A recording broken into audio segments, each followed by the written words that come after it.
In this episode of Streets of Liverpool, we concentrate on the streets themselves. We look at their history, how they got their names, and some of the characters who inhabited them in days gone by. Here we are heading towards the heart of the town, along Leeds Street and onto New Quay.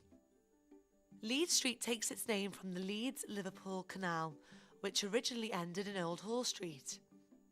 New Quay dates back to the early 17th century when Sir Edward Moore of Bankhall caused a new stone quay to be built along the riverbank to prevent erosion, along the route from his home to the city of Liverpool, where he served as mayor and later as an MP. George's Dock Gates takes its name from the entrance to the huge dock that once filled the area in front of St Nicholas's Church and Tower buildings, right along to Moore Street. Work on building it began in 1762 and was originally known as the New Dock and then North Dock. It was opened in 1771, having been designed and built by Henry Berry, who also has a street named after him in Liverpool. The dock was named after the reigning monarch King George III. The dock basin originally covered an area of slightly more than 3 acres and held scores of sailing ships. By the year 1900, George's Dock had been filled in to create what is now the Pier Head and the site for the Liverpool Docks offices, the Cunard Building and the Liver Building. A selection of the original George's Dock wall is still visible in the basement of the Cunard Building. This is the Simpson Fountain, named after William Simpson, a well-known character in the city known for his generosity. He owned a refreshment store on the landing stages of the ferries and the River Mersey. On a number of occasions, he placed a large bowl outside his cafe to collect money for charity. Because of the number of passengers using the ferries, he raised thousands of pounds, and his bowl became famous and was known as the Simpson Bowl. He was a teetotaler and ran his cafe as a temperance bar. He also tried to be elected as a Member of Parliament on a number of occasions, just being narrowly defeated. After his death, it was agreed to erect a memorial drinking fountain to him, being paid for by public subscription. The fountain was designed in a Gothic style by architect Mr. Thomas Cox. The Strand comes from the Anglo-Saxon word for shoreline or beach. When Liverpool was a hamlet surrounding the banks of the tidal pool, the Mersey would reach right up to this point. Because it has always been there as a path, it was not even named on original rough maps of Liverpool, but it is shown on the first accurate map published in 1725. Gorey is the name of the road heading out of Liverpool, on the side of the dual carriageway opposite the Strand. It takes its name from the Gorey warehouse that once stood between the two roads. The name of this road is a sinister reminder of the slave trade.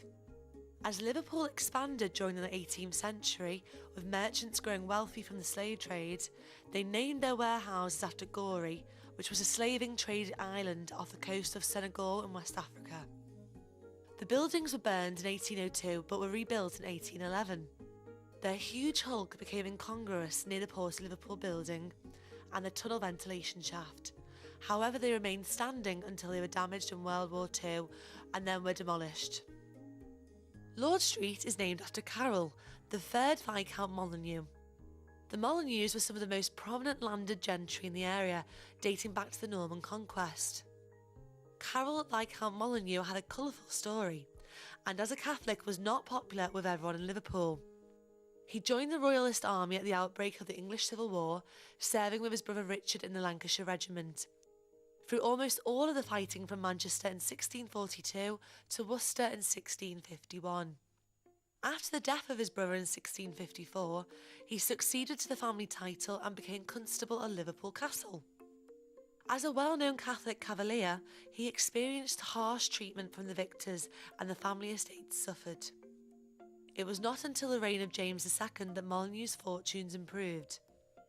He was then appointed Lord Lieutenant of Lancashire and was one of the few who fought with any success on James's side against the Prince of Orange, seizing and holding Chester until all further resistance was in vain. Along with other Catholics, he was imprisoned in the Tower of London but was acquitted in 1694. After Viscount Molyneux's death at Croxteth in 1700, his title passed to his only surviving son, William IV Viscount Molyneux. Paradise Street is one of the most magical names on the map of Liverpool. Today it is literally a shopper's paradise at the heart of Liverpool 1. But its origins were more humble. The street follows the route of a stream that ran down from near the Birkenhead Tunnel entrance to the original muddy inlet known as the Liverpool. Its first name was Common Shore. Thomas Steers, the engineer who built the first Liverpool dock on the site of the pool, owned land on Common Shore, and he named the road leading to it Paradise Street, another of the same name in Rotherhithe, London, where he once lived. Narrow Argyle Street is named after Field Marshal John Campbell, 2nd Duke of Argyll, who died in 1743. He was a Scottish nobleman and senior commander in the British Army, serving in a number of campaigns. During the Jacobite Rebellion, he led the government army at the Battle of Sheriffmuir. He also served as Master General of the Ordnance, effectively Minister of War, under Britain's first Prime Minister, Robert Walpole. Close by is Kent Street, recently known as the site of a Liverpool City Council depot that used to sell off redundant lampposts and the like. It is named after Richard Kent, a merchant and shipowner, who in 1768 built himself a handsome house on the corner of Kent Street and Duke Street. Today this area is the home of fashionable warehouse conversions, including one of the old foundry and newly built blocks. But in the interwar years, it was a site of Kent Gardens, a well-known block of masonettes that formed part of Liverpool's Chinatown. Colquitt Street is named after John Colquitt, who as a collector of customs and taxes, lived on Hanover Street. The grounds of his house extended to what is now Berry Street, and the street built on his land was named after him. Colquitt had some notable descendants, including his grandson Samuel Martin Colquitt, who was tried for murder following a duel with pistols in 1804. Together with another man, Colquitt was acquitted of the murder of Edward Grayson. In Colquitt Street stands the Grade II listed Royal Institution building, completed in 1799. It was built as the home of Thomas Parr, a Liverpool slave trader and banker who also built an adjoining warehouse in Parr Street. Parr was famous for his boast that he had the handsomest house, wife and horse in Liverpool. Slater Street takes its name from Mr. Gill Slater. He was described as an eminent merchant who responded to a call to arms and raised the regiment of Liverpool Volunteers when Napoleon Bonaparte was threatening an invasion of Britain in 1766. Today, the Slater Street area is better remembered as the place where Liverpool's emergent nightclub and bar scene began to assert its influence in the 70s and 80s. Duke Street was once known just as the road to the quarry, since it led from the town to the old stone quarry, which is now the site of St James Cemetery next to the Anglican Cathedral. It was renamed Duke Street in honour of Prince William Augustus, Duke of Cumberland, who defeated Bonnie Prince Charlie in 1746 and came to be known as Butcher Cumberland. A son of George II and Queen Caroline, he became a military leader at a young age and commanded the government forces that defeated the Jacobites at the Battle of Culloden. The behaviour of his troops after the battle and the genocide of Highlander Jacobites that followed earned him the title of Butcher Cumberland, but he enjoyed great acclaim in London and Liverpool at the time. Cumberland was thwarted in his ambitions to rule England and died in London in 1765 at the age of 44. In the 19th century, Duke Street was a centre of commerce, and between the wars, the end at the top of the hill formed part of Chinatown. Today it has been reinvented as part of the Ropeworks Quarter and is home to a range of upmarket restaurants and bars. Seal Street is another thoroughfare that took its name from the owner of the land on which it was laid out. Thomas Seal was a wealthy merchant who made his fortune in the Americas and was involved in the slave trade. He invested some of his wealth in Liverpool property, the best known of which was his own house in Hanover Street. In this drawing from the 19th century Seal's house, it's shown as the second in the picture, which is a view south-east side of Hanover Street from Seal Street to Bold Street. Today, Seal Street has been reinvented as the heart of Liverpool's clubland and was once voted the hippest street in Britain. Join us in part 2 as we uncover more secrets about Liverpool's famous streets.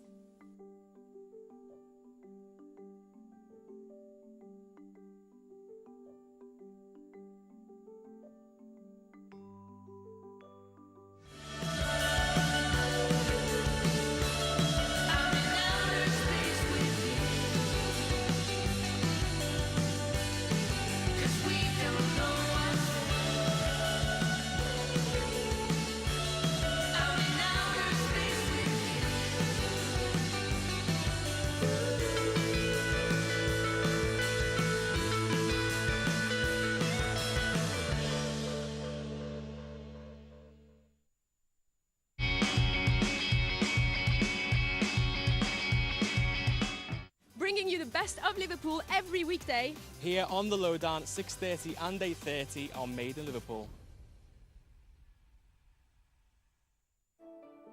The Oscars for the travel industry are back. The British Travel Awards are now open for voting, and it's down to you who should be crowned the best of the best. Head to BritishTravelAwards.com and make your free vote for a chance to win a range of amazing prizes, including a £2,000 holiday voucher with TUI. Use code MTV1 to double your chances of winning.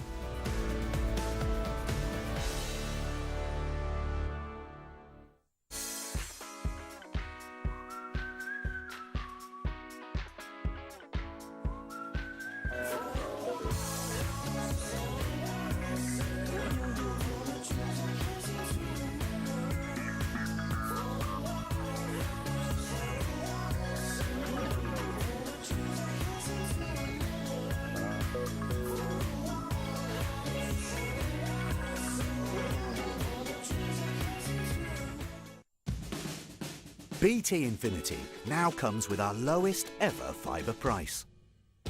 It's $24.99 a month on a 12-month contract, including a welcome discount of over 25%. You'll get the UK's most powerful Wi-Fi compared to other major broadband providers, for faster speeds around more of your home, and free access to 5 million UK Wi-Fi hotspots. Don't miss our lowest ever fibre price. Join BT today at bt.com/deals or call 0800 102 800. Hi folks, we're launching a new set of channel idents on Made in Liverpool and we want you to be a part of them. All you have to do is send in your picture, a nice clear headshot, so we can feature your fabulous face in various city scenes, from the park, coffee shop, bar or shopping street. Basically you loving life in your amazing city. Head over to madeinliverpool.tv/Facebox for full details. The voice you're hearing is mine. It was recorded last night after I had a few pints. I'm doing this to show that alcohol takes so long to pass through my body. Even though I feel sober now, my body is still drunk. And if I drove now, the consequence could be a fine, a criminal record, plus I could lose my licence, I could lose my job. Because the morning after, my body's still over the minute. Are you searching for that special someone or looking to expand your social network? The answer could be closer than you think.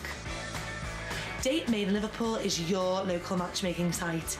If you fancy meeting someone new, sign up for free at datemadeinliverpool.tv and follow us on Twitter at datemadetv.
This is Rumford Street.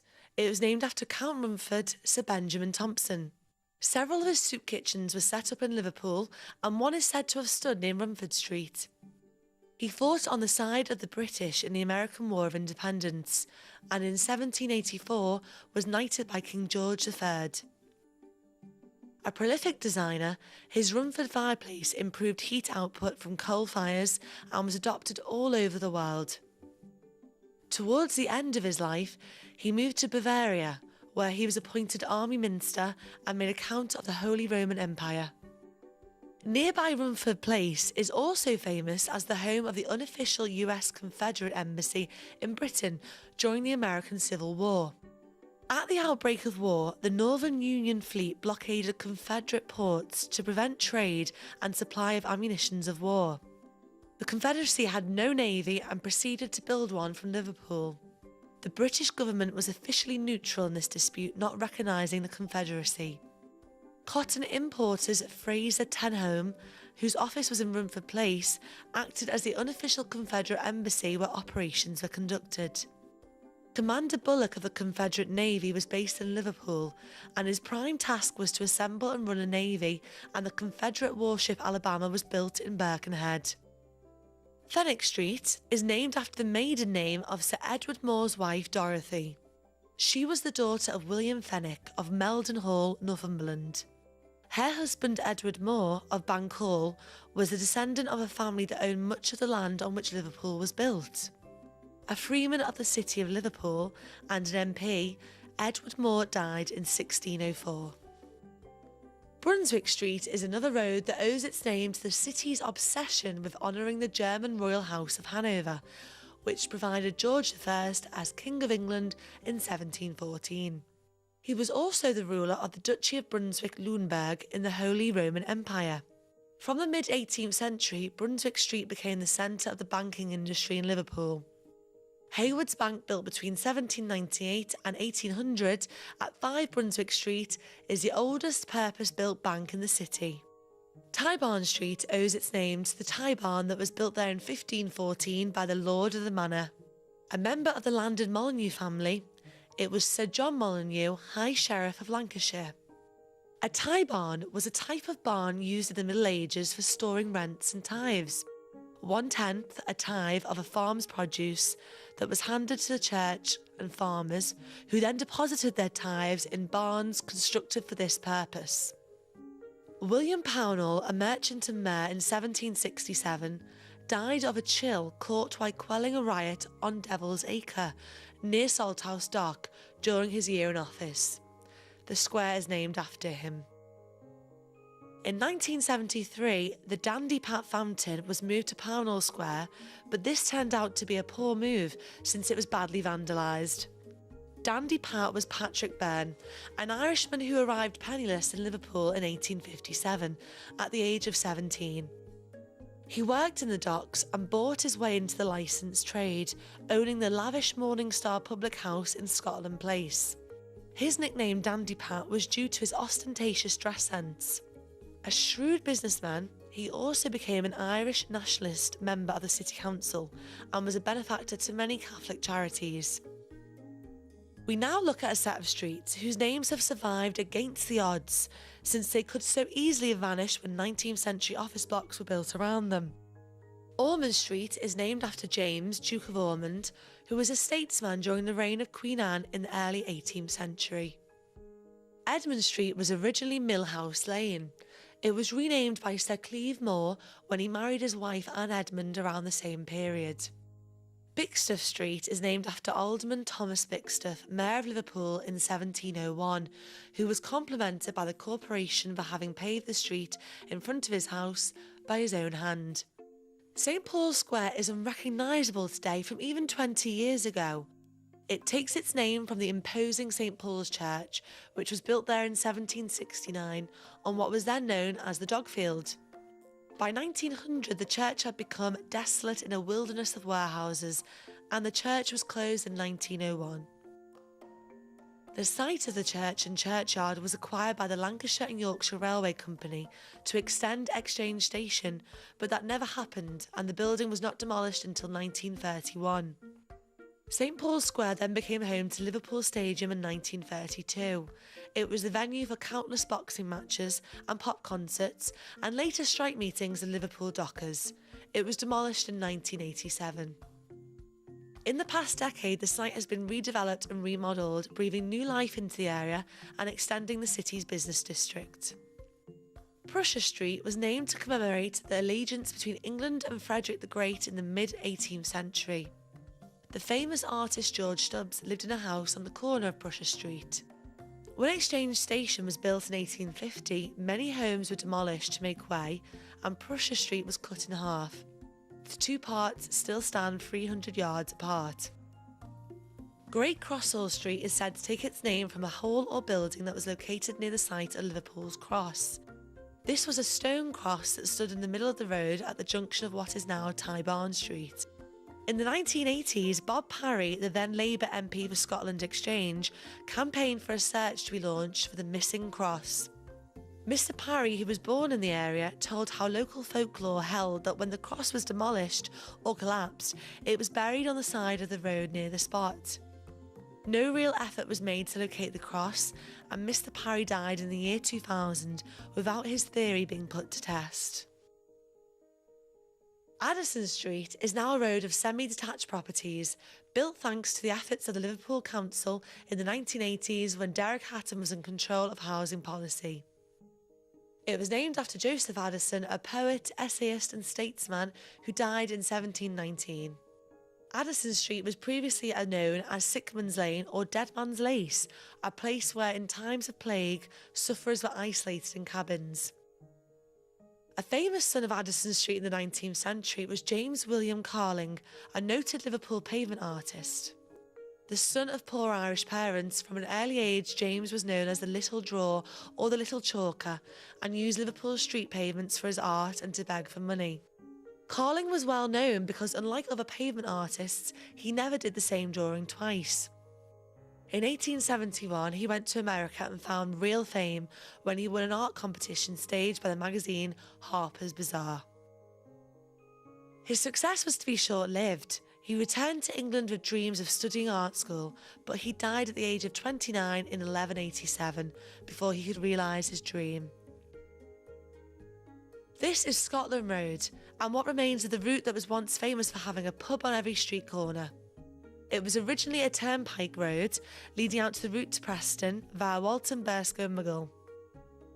In the 17th and 18th centuries, stagecoaches from Liverpool followed his route through Lancaster and Kendal to Scotland. In 1803, it was partly widened and streets of working class housing laid out either side as Liverpool expanded. Scotland Road was at the centre of working class life for the people of the surrounding Everton, Vauxhall and Islington areas near the North Liverpool docks and Liverpool city centre. The population in Victoria times was swelled by the arrival of thousands of Irish immigrants, many of whom had fled Ireland's Great Hunger.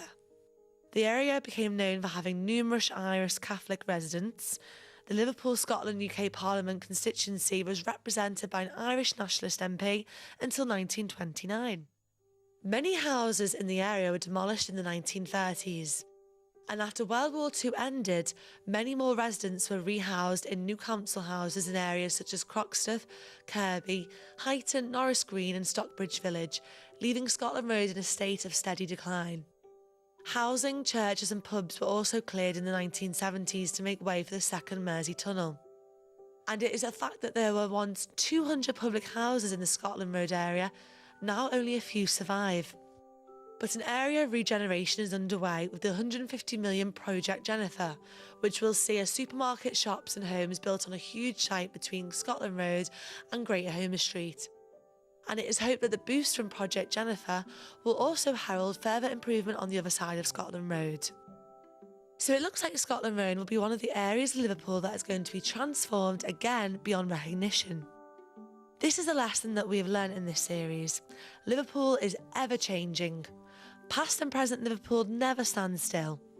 We hope you've enjoyed our look at some of the city's landmarks, and we look forward to bringing you another series in the future when we'll take a new look at the fascinating streets of Liverpool.